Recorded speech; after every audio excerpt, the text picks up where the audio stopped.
الحمد لله رب العالمين والعاقبة للمتقين والصلاة والسلام على رسوله محمد وعلى آله وأصحابه أجمعين وعلى من تبعهم بإحسان إلى يوم الدين. أما بعد، فأعوذ بالله من الشيطان الرجيم. بسم الله الرحمن الرحيم.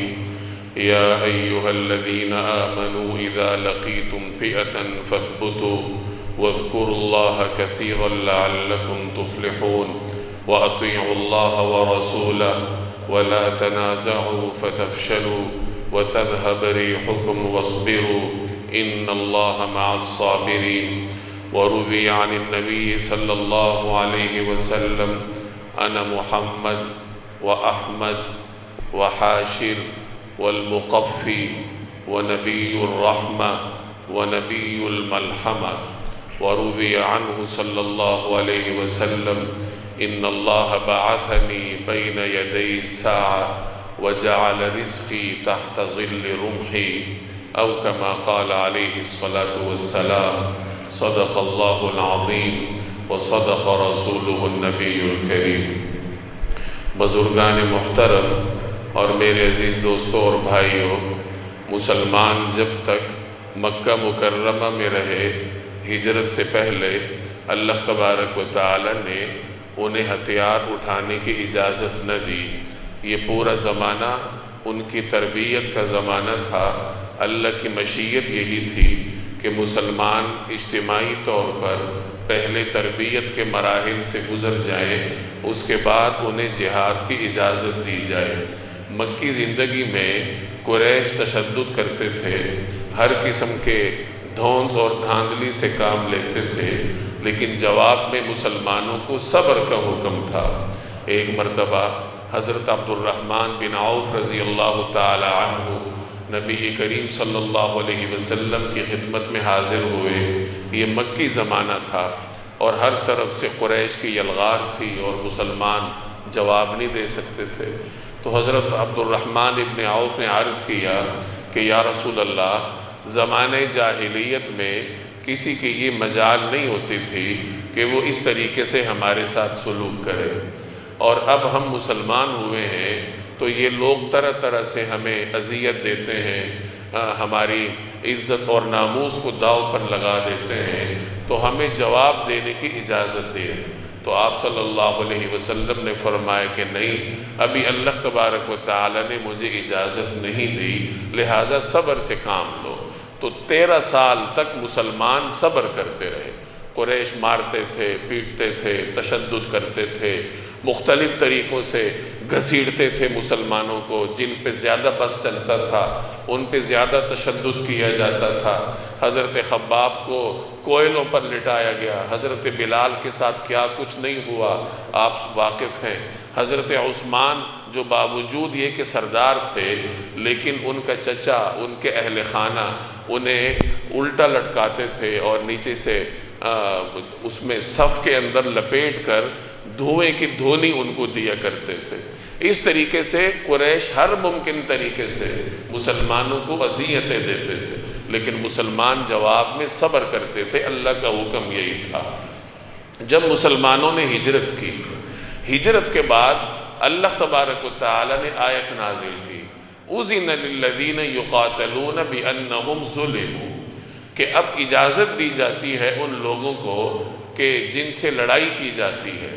اجازت دی جاتی ہے ان لوگوں کو جن سے لڑائی لڑی جا رہی ہے. کس چیز کی اجازت دی جاتی ہے؟ کہ اب وہ بھی جواب دے دیں، اب وہ بھی جنگ کریں. کیوں؟ بِأَنَّهُمْ ظُلِمُوا، کیونکہ یہ مظلوم ہیں، یعنی مسلمانوں پر ظلم کیا جا رہا ہے.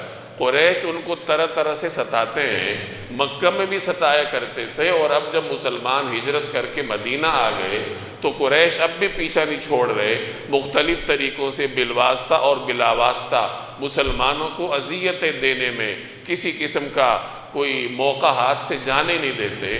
تو اب اللہ تبارک و تعالی مسلمانوں کو اجازت دے رہا ہے کہ اب مسلمان بھی اپنے دفاع میں ہتھیار اٹھا سکتے ہیں، آگے بڑھ کر اقدام کر سکتے ہیں، لیکن اس کے کچھ شرائط ہیں جو قرآن کریم میں مختلف مقامات پر بیان ہوئی ہیں. تو اب جناب رسول اللہ صلی اللہ علیہ وسلم کی جہادی زندگی کا آغاز ہوتا ہے۔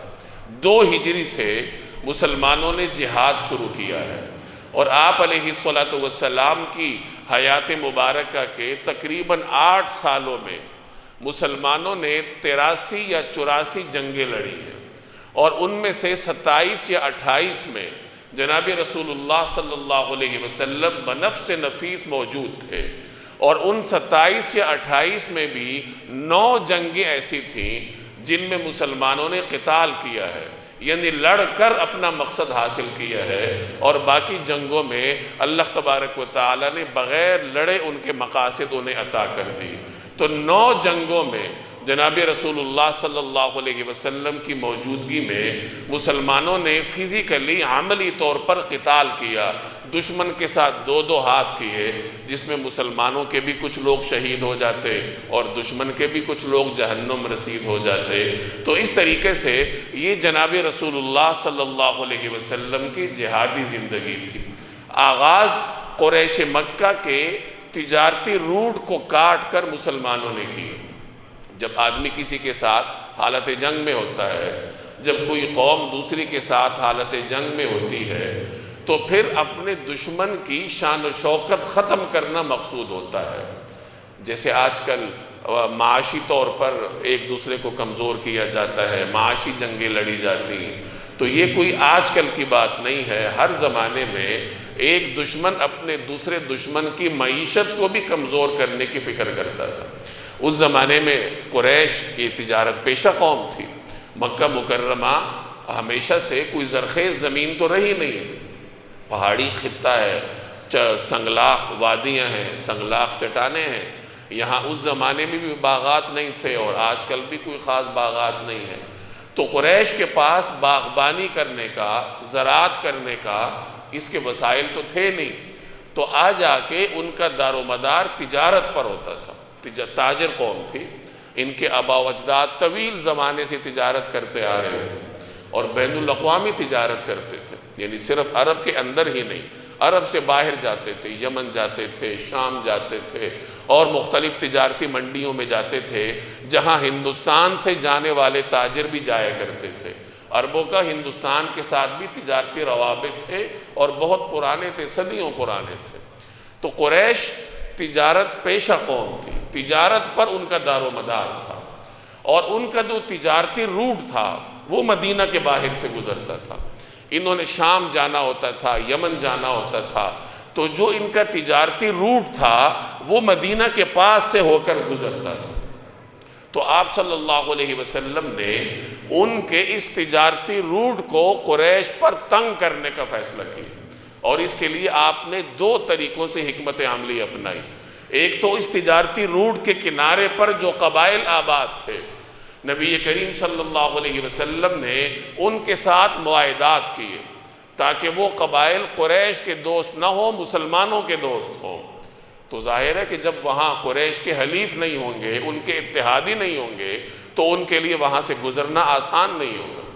دوسری حکمت عملی یہ اپنائی کہ جب قریش کا قافلہ گزرتا تھا اور مسلمانوں کو اطلاع ملتی تھی، تو آپ صلی اللہ علیہ وسلم کے حکم سے صحابہ کرام کا کوئی چھاپہ مار دستہ روانہ ہوتا تھا۔ بسا اوقات نبی کریم صلی اللہ علیہ وسلم بنفس نفیس بھی تشریف لے جاتے تھے۔ تو صحابہ کرام کو بھیجنے کا مقصد یہ ہوتا تھا کہ قریش کے تجارتی قافلے کو روکا جائے، ان کے اس تجارتی سفر کو مشکل بنایا جائے، اور اگر ان کے پاس کوئی تجارتی سامان ہاتھ آ جاتا تو وہ مسلمانوں کے لیے مال غنیمت ہوتا تھا۔ تو اس طریقے سے نبی کریم صلی اللہ علیہ وسلم نے قریش کا تجارتی روٹ ان کے اوپر تنگ کر دیا۔ یہاں سے مسلمانوں کی جہادی زندگی کا آغاز ہوا۔ یہ جو غزوہ بدر ہوا ہے، اس کا بھی سبب تجارتی قافلہ تھا کہ قریش کا ایک تجارتی قافلہ شام سے واپس آ رہا تھا۔ مسلمانوں کو خبر ملی، آپ صلی اللہ علیہ وسلم کے حکم سے مسلمان تجارتی قافلے کو روکنے کے لیے نکلے۔ تو چونکہ وہ بہت بڑا تجارتی قافلہ تھا، اس میں قریش کا بہت مال تھا، تو ابو سفیان تجارتی قافلے کا سربراہ تھا۔ تو جب اسے پتہ چلا کہ مسلمان مجھے روکنے کے لیے نکلے ہیں، تو اس نے مکہ مکرمہ اطلاع بھجوائی۔ مکہ مکرمہ میں کوہرام مچ گیا کہ اگر یہ قافلہ مسلمانوں کے ہاتھ لگ گیا تو اس میں تو ہم سب کا سرمایہ لگا ہے، تو سب دیوالیہ ہو جائیں گے، کیا بنے گا؟ چنانچہ ابو جہل کی قیادت میں قریش بڑے تکبر کے ساتھ، کر و فر کے ساتھ مسلمانوں کا مقابلہ کرنے کے لیے نکلے۔ مسلمان تو مدینہ سے جلدی میں نکلے تھے، ان کا خیال تھا کہ ہمیں قافلے کا سامنا کرنا پڑے گا، اور قافلے کے ساتھ 20 22 50 کے قریب لوگ ہوتے تھے تو صرف ان کا سامنا کرنا پڑے گا۔ لیکن اب سامنا ہوا قریش کے بڑے لشکر سے، جس میں 1000 کے قریب افراد تھے، ہر طریقے سے وہ مسلح تھے، ہر قسم کا سامان انہیں میسر تھا، لیکن مسلمان واپس نہیں گئے، نکلے تھے قافلے کا سامنا کرنے۔ اب سامنا کرنا پڑا قریش کے لشکر کا، اور یہ مسلمانوں کی باقاعدہ پہلی بڑی جنگ تھی، لیکن مسلمانوں نے رسول اللہ صلی اللہ علیہ وسلم کو یقین دلایا کہ آپ حکم دیجئے، ہم آپ کے حکم پر سمندر میں بھی کود جائیں گے، آپ ہمیں دوسرے خطے پر، دوسرے کنارے پر حملہ آور ہونے کا حکم دیں گے، ہم وہاں تک بھی آپ کے ساتھ جانے کو تیار ہیں۔ چنانچہ جواں مردی کے ساتھ مسلمانوں نے بدر کے میدان میں قریش کا مقابلہ کیا، اللہ تبارک و تعالی نے انہیں فتح سے سرفراز فرمایا۔ تو یہ مسلمانوں کی پہلی بڑی جنگ تھی، اور ان کی جہادی زندگی کا باقاعدہ آغاز تھا۔ میں نے عرض کیا کہ آغاز تو پہلے سے ہو چکا تھا، جب قریش کے تجارتی قافلوں کو روکنے کے لیے مسلمان نکلتے تھے، لیکن باقاعدہ پہلے بڑی سطح پر یہ پہلی جنگ تھی جو مسلمانوں نے لڑی۔ اگلے مرحلے پر بڑی جنگ مسلمانوں کو احد کی درپیش تھی، قریش کے ساتھ، بت پرستوں کے ساتھ۔ جب بدر کے میدان میں قریش کو شکست فاش ہوئی، ان کے بڑے بڑے سردار مارے گئے، ابو جہل جیسا طاغوت مارا گیا، کوئی ایسا گھر نہیں تھا مکہ کا جہاں کا کوئی فرد مسلمانوں کے ہاتھوں جہنم نصیب نہ ہوا ہو۔ تو اب قریش یہ انتقام کی آگ میں تپنے لگے، اور پورا سال تیاری کرنے کے بعد بھرپور تیار ہو کر اگلے سال 3 ہجری میں مسلمانوں پر حملہ آور ہونے کے لیے نکلے۔ قریش 3000 کی تعداد میں تھے۔ جب مسلمانوں کو خبر ملی تو آپ صلی اللہ علیہ وسلم نے مسجد نبوی میں مسلمانوں کو جمع کیا۔ آپ نے ایک خواب دیکھا تھا، تو پہلے مسلمانوں کو آپ نے خواب سنایا۔ آپ صلی اللہ علیہ وسلم نے فرمایا کہ میں نے خواب دیکھا ہے کہ کچھ گائیں ہیں جو ذبح ہو رہی ہیں۔ دوسرے نمبر پر میں نے یہ دیکھا ہے کہ میری تلوار کے سرے پر کچھ شکستگی ہے، یعنی کچھ ٹوٹ پھوٹ نظر آ رہی ہے تلوار کے سرے پر۔ اور تیسری چیز آپ نے یہ ارشاد فرمائی کہ میں نے یہ دیکھا کہ میں نے ایک محفوظ زرہ میں ہاتھ داخل کیا ہے۔ اور پھر تعبیر بھی آپ نے ارشاد فرمائی، آپ نے فرمایا کہ اس کی تعبیر یہ ہے کہ جو گائیں ذبح ہو رہی تھیں تو اس کی تعبیر یہ ہے کہ کچھ مسلمان اس جنگ میں شہید ہوں گے، اور تلوار کے سرے پر جو شکستگی تھی تو اس کا مطلب یہ ہے کہ میرے اہل بیت میں سے میرے گھر کا کوئی فرد شہید ہوگا۔ اور محفوظ زرہ سے مراد مدینہ طیبہ ہے، یعنی مدینہ طیبہ کو اللہ تبارک و تعالی محفوظ رکھے گا۔ تو یہ خواب بھی آپ نے سنایا اور تعبیر بھی ارشاد فرمائی، اور ساتھ ہی پھر مشورہ ہوا کہ اب کیا کرنا چاہیے۔ اتنا بڑا لشکر مدینہ پر حملہ آور ہونے کو ہے تو ہمیں کیا کرنا چاہیے۔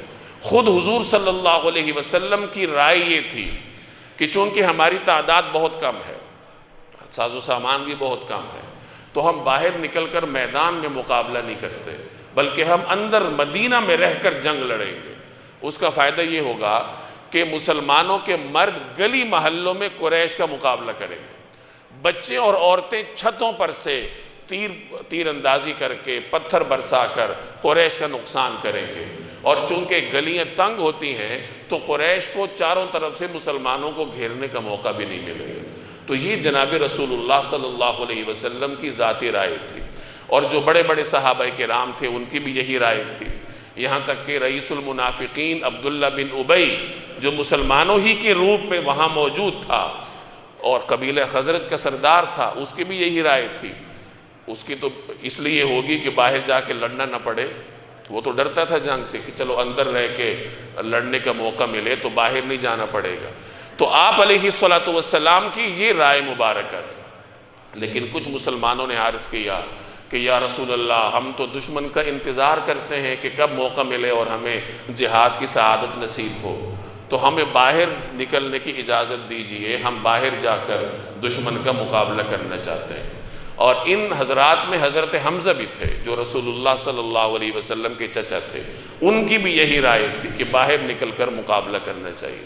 اس زمانے میں عربوں کا کلچر یہی تھا کہ باہر نکل کر مقابلہ کرنا یہ اعلیٰ درجے کی دلیری اور جواں مردی سمجھی جاتی تھی۔ تو ان حضرات نے یہی مناسب سمجھا کہ قریش کو یہ احساس نہ ہو کہ مسلمان ڈر گئے، بے شک ہم تعداد میں کم ہے، بے شک ہمارے پاس سامان کم ہے قریش کے مقابلے میں، لیکن ہمیں اللہ پر توکل ہے، بھروسہ ہے، ہم باہر نکل کر ان کا مقابلہ کرتے ہیں۔ آپ صلی اللہ علیہ وسلم نے ان کی اس درخواست کو منظور فرمایا اور آپ اندر حجرے میں تشریف لے گئے۔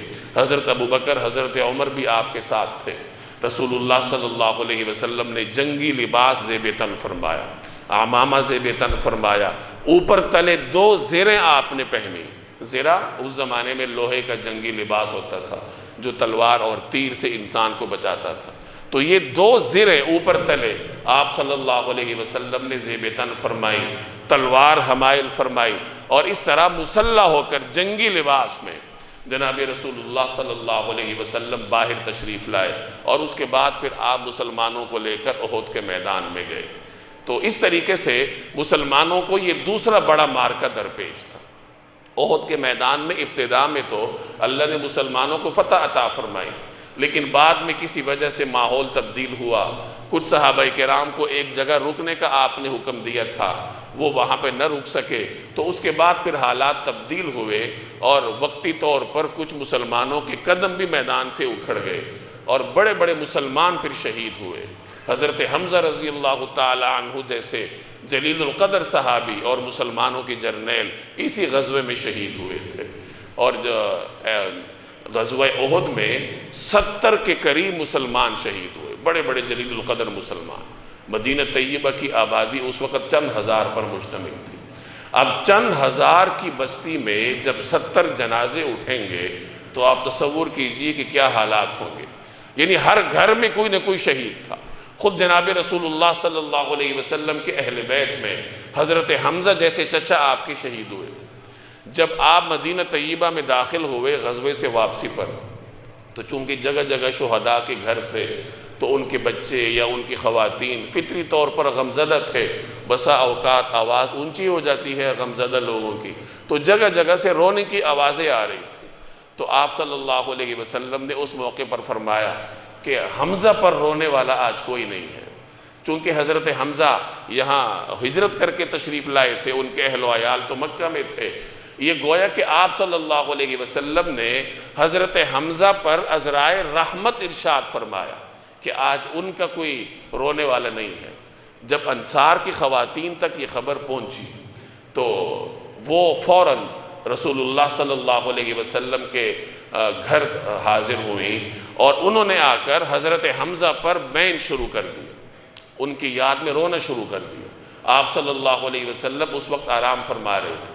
جب آپ بیدار ہوئے اور آپ نے خواتین کے رونے کی آوازیں سنی تو پھر آپ نے ان خواتین کو واپس کیا اور فرمایا کہ آج کے بعد کوئی آدمی کوئی خاتون مرنے والے پر روئے گا نہیں، یعنی رونا پیٹنا بین کرنا، اس کو آپ صلی اللہ علیہ وسلم نے اس پر پابندی لگا دی۔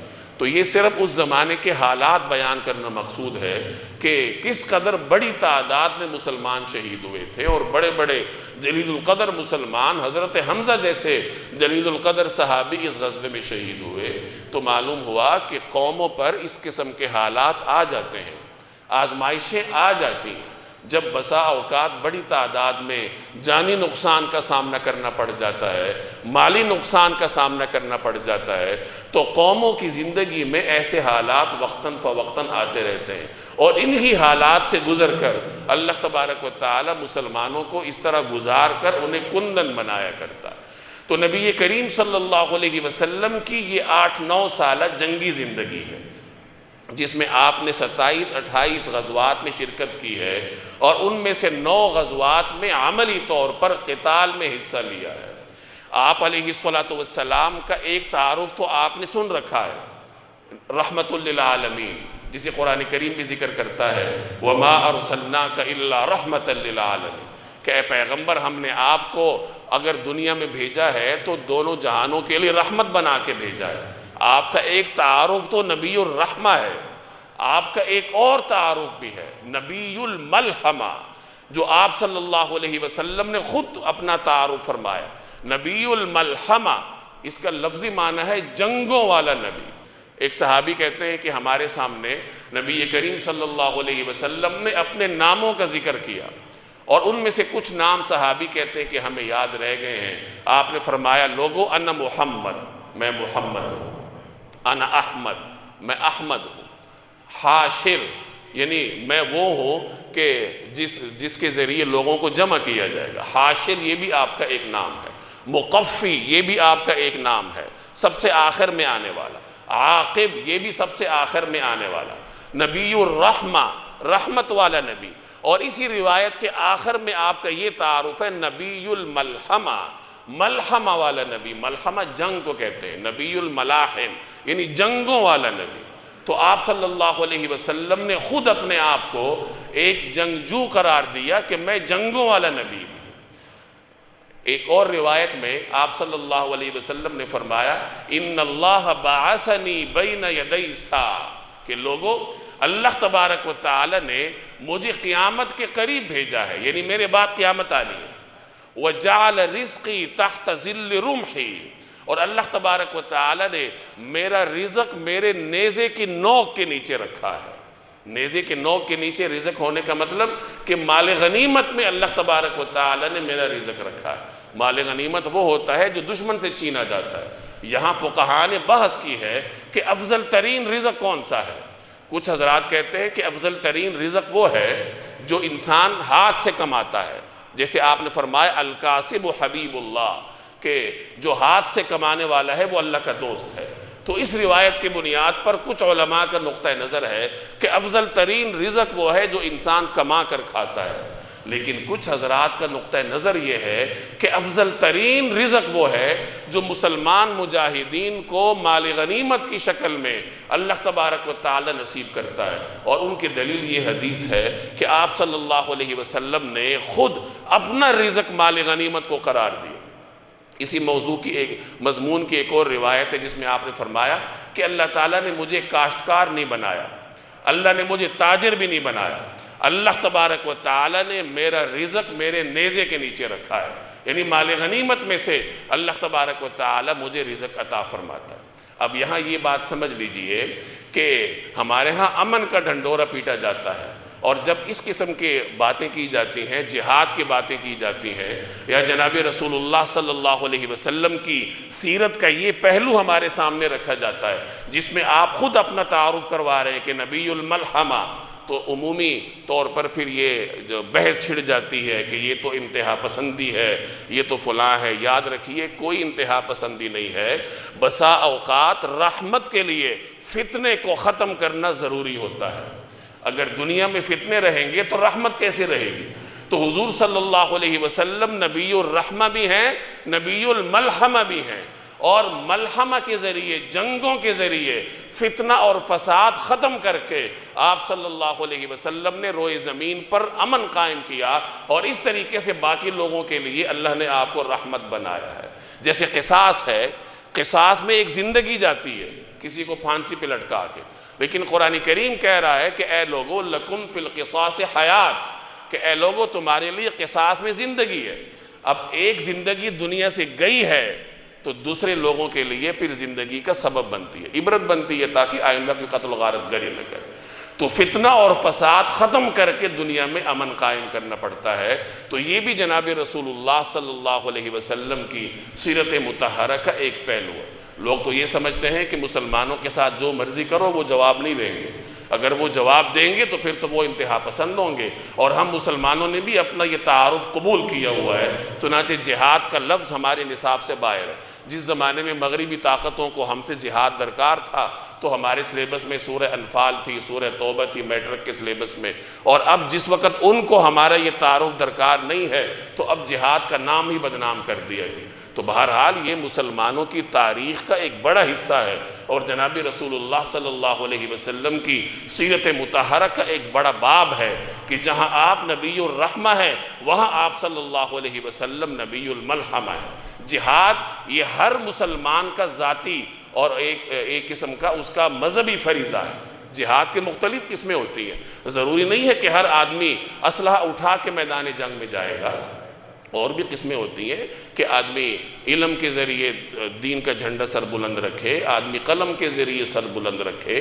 تو بہرحال بہت سارے خطے ایسے ہیں جہاں مسلمانوں نے اسی جہاد کے ذریعے، قتال کے ذریعے اللہ تبارک و تعالیٰ کا دین پہنچایا اور فتنہ ختم کر کے وہاں پر امن قائم کیا۔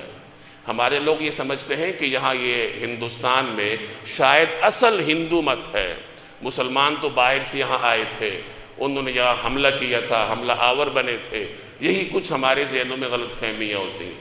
خوب یاد رکھیے کہ اس خطے میں اصل توحید ہے، یہ پورا جو بر صغیر ہے اس خطے میں اصل توحید ہے، بت پرستی یہاں بعد میں آئی ہے۔ یہ جو ہند نام ہے یہ کوئی ہندوؤں کا نہیں ہے، ہند نام حضرت نوح علیہ السلام کے پوتے کا ہے۔ آپ جانتے ہیں کہ حضرت نوح علیہ السلام کے 3 بیٹے طوفان نوح میں باقی بچے تھے، اور ان کے ذریعے اللہ نے پھر دنیا آباد کی تھی۔ ان 3 بیٹوں میں سے ایک تھے حام جو تھے حضرت نوح کے بیٹے، وہ اس بر صغیر کے خطے کی طرف متوجہ ہوئے تھے، وہ یہاں آئے تھے، اور اس زمانے میں جو کہیں جاتا اس خطے کو آباد کرتا تو اسی کے نام سے خطے کا نام پڑتا تھا۔ تو یہ خطہ حام کے ذریعے اللہ نے آباد کروایا۔ حام کے بیٹوں میں سب سے نامور بیٹا ہند تھا، دوسرے نمبر پر سندھ تھا۔ تو ان 2 جو بیٹے تھے حام کے، ہند اور سندھ نام کے، ان کے ناموں پر اللہ تبارک و تعالیٰ نے یہ خطہ آباد کیا کہ ایک طرف کو ہند کہا جاتا ہے، دوسری طرف کو سندھ کہا جاتا ہے۔ آگے جتنے یہاں قدیم خطے ہیں، ملتان ہے، دکن ہے، یہ سب انہی حضرات کے صاحبزادوں کے نام ہیں۔ تو یہ حضرت نوح علیہ السلام کی اولاد نے اس خطے کو آباد کیا ہے، اور ابتداء میں یہاں پر توحید تھی۔ بعد میں راجہ سورج نام کا ایک راجہ گزرا ہے، اس کے زمانے میں ایران سے یہاں پر بت پرستی کا آغاز ہوا تھا، ایران سے بت پرستی کو درآمد کیا گیا۔ سب سے پہلے آفتاب پرستی شروع ہوئی، آہستہ آہستہ پھر بت پرستی شروع ہو گئی، اور پھر یہ خطہ بت پرستوں کے لیے معروف ہو گیا، اور ہند نام ہی ہندو مت کے لیے اور ہندوؤں کے ساتھ خاص ہو گیا۔ تو بہرحال یہ خطہ اصل میں مسلمانوں کا ہے، توحید کے علمبرداروں کا ہے۔ ہندو تو یہاں اس کا مذہب بھی بعد میں آیا، اس کا عقیدہ بھی بعد میں آیا، اور یاد رکھیے کہ بت پرستی کے ساتھ توہم پرستی لازم ہوتی ہے، اور توہم پرستی کے ساتھ بزدلی لازمی ہوتی ہے۔ یہ ہو نہیں سکتا کہ ایک بت پرست دلیر ہو۔ چنانچہ آپ دیکھ لیجئے کہ جب بھی یہ بت پرست ہمارے موحدین کے مقابلے میں آئے ہیں تو باوجود یہ کہ تعداد میں زیادہ ہوں، ساز و سامان میں زیادہ ہوں، لیکن اللہ کے حکم سے ہمیشہ ان کو منہ کی کھانا پڑی۔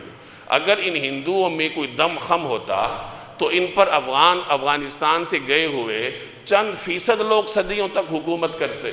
مغل کتنے تھے ہندوؤں کے مقابلے میں، لیکن صدیوں تک ان پر حکومت کرتے رہے ہیں، اور وجہ یہی ہے کہ ان میں کوئی دم خم نہیں ہوتا۔ اور ہندوستان میں مرکزی حکومت کی داغ بیل بھی مسلمانوں نے رکھی۔ تو بہرحال یہ اس خطے کی تاریخ ہے، اور مسلمانوں کی جہاد کی تاریخ ہے جو میں نے مختصراً آپ کے سامنے عرض کی ہے۔ آج کل کے حالات میں ہمارا یہ بنیادی فرض ہے کہ ہم ان چیزوں سے اپنے آپ کو روشناس کروائیں اور اپنے فرض کو پہچانیں۔ جیسے میں نے عرض کیا کہ جہاد اللہ نے قیامت تک کے لیے رکھا ہے، ہر مسلمان کے لیے رکھا ہے۔ پہلے زمانے میں یہ تھا کہ جہاد کی جو قتال والی قسم ہے اس پہ ہر مسلمان عمل کرتا تھا، ہر مسلمان مسلح ہوتا تھا، اور کوئی ریگولر فوج کی ضرورت نہیں ہوتی تھی۔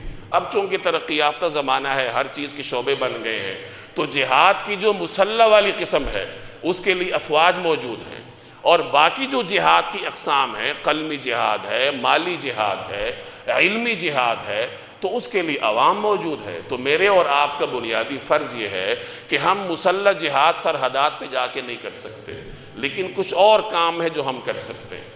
قرآن کریم ہمیں حکم دیتا ہے اذا لقیتم فئۃ، جب دشمن کے ساتھ تمہارا سامنا ہو جائے تو کیا کرو؟ فثبتوا، ثابت قدم رہو۔ اب ثابت قدمی افواج کی یہ ہوگی کہ وہ مورچہ چھوڑ کے نہ جائیں، ہماری یہ ہوگی کہ ہم ان کی پشت پر کھڑے رہیں، ان کے لیے دعا کریں، ان کی حوصلہ افزائی کریں۔ تو ایک حکم تو یہ ہے فثبتوا، ثابت قدم رہو۔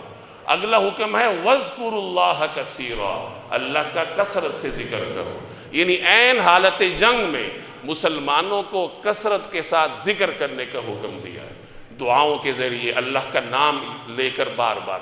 اسی طرح تیسرا حکم یہ ہے وَلَا تَنَازَعُوا، آپس میں ایک دوسرے کی مخالفت نہ کرو، تنازع نہ کرو، ورنہ کیا ہوگا؟